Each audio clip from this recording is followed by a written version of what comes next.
Hi hello నమస్తే నేను మీ శ్రీలతని welcome back to Kalyan Shri. ఇవాళ ఒక మంచి హెల్దీ బ్రేక్ఫాస్ట్ రెసిపీతో మేము ముందుకు వచ్చేసానండి.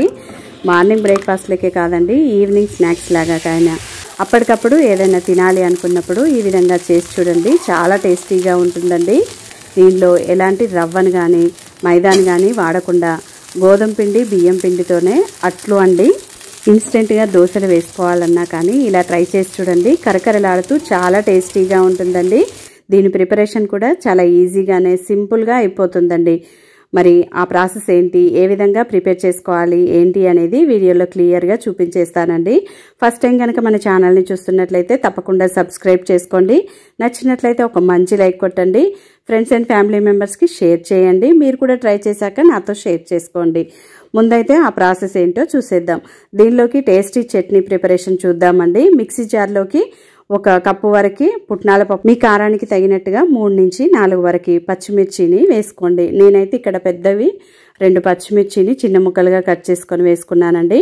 4 వెల్లుల్లిని, కొంచెం చింతపండుని, ఆ తర్వాత రుచికి సరిపడినంత సాల్ట్ని, కొంచెం వాటర్ని వేసేసుకొని ఆ తర్వాత గుప్పెడంత కొత్తిమీరని కూడా వేసుకొని వీలైనంత ఫైన్గా గ్రైండ్ చేసుకోవాలండి.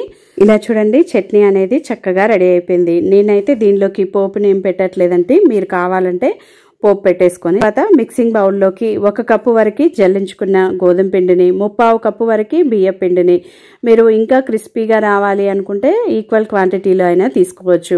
1 స్పూన్ వరకు జీలకర్రను, రుచికి సరిపడినంత సాల్ట్ను వేసేసి ఈ డ్రై ఇంగ్రీడియంట్స్ అన్నీ కూడా బాగా మిక్స్ అయ్యేలాగా విస్కర్తో కలిపేసుకుంటున్నాను. ఆ తర్వాత ఇప్పుడు దీనిలోకి కొంచెం కొంచెంగా వాటర్ని యాడ్ చేసుకోవాలండి. ముందైతే 1 కప్పు వరకు వాటర్ని వేసేసుకొని ఎక్కడా కూడా ఉండల్లాగా లేకుండా ఈ విధంగా కలుపుకోవాలన్నమాట. చూడండి, ఈ విధంగా ఉండాలండి.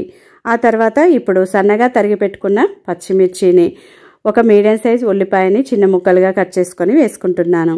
ఆ తర్వాత ఇప్పుడు దీనిలోకి సన్నగా తరిగి పెట్టుకున్న కొత్తిమీరను కూడా వేసేసుకొని ఒకసారి బాగా కలిపేసి ఆ తర్వాత స్టవ్ ఆన్ చేసుకొని దోశ ప్యాన్ పెట్టేసి 1 స్పూన్ వరకు ఆయిల్ని వేసేసి ప్యాన్ అంతా ఇలా టిష్యూతోని స్ప్రెడ్ చేసేసుకున్న తర్వాత స్టవ్ని హై ఫ్లేమ్లో బాగా ప్యాన్ అనేది వేడెక్కిన తర్వాత స్టవ్ని మీడియంలోకి పెట్టేసుకొని మనం రెడీ చేసుకున్న ఈ బ్యాటర్ని ఇలా దోశ వేసుకునేటప్పుడు పైనుంచి కిందకి ఒకసారి ఇలా బాగా మిక్స్ చేసుకోవాలండి. ప్రతిసారి వేసుకునేటప్పుడు ఇదే విధంగా చేయాలని గుర్తుపెట్టుకోండి.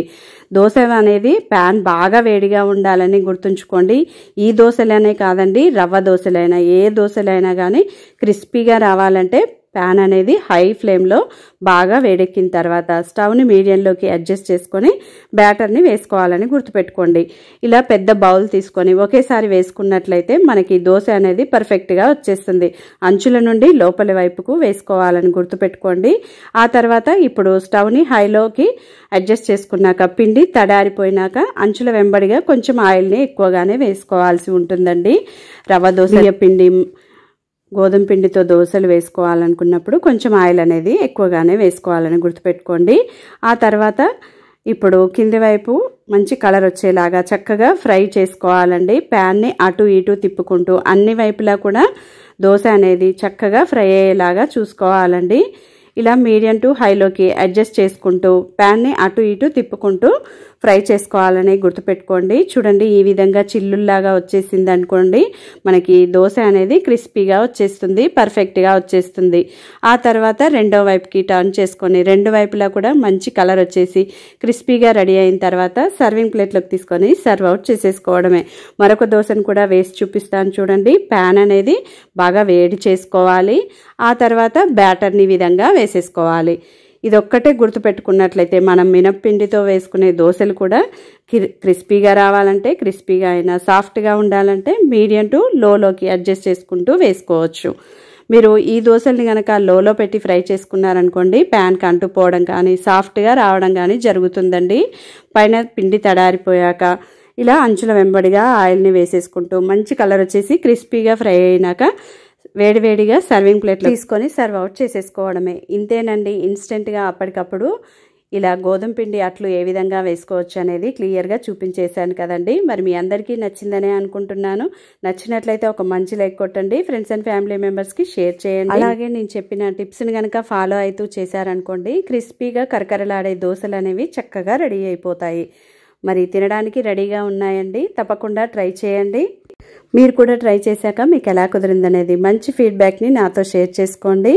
అలాగే మరిన్ని ఇలాంటి టేస్టీ రెసిపీస్ కొరకు మన ఛానల్ని సబ్స్క్రైబ్ చేసుకోండి. Thanks for watching. See you in next video.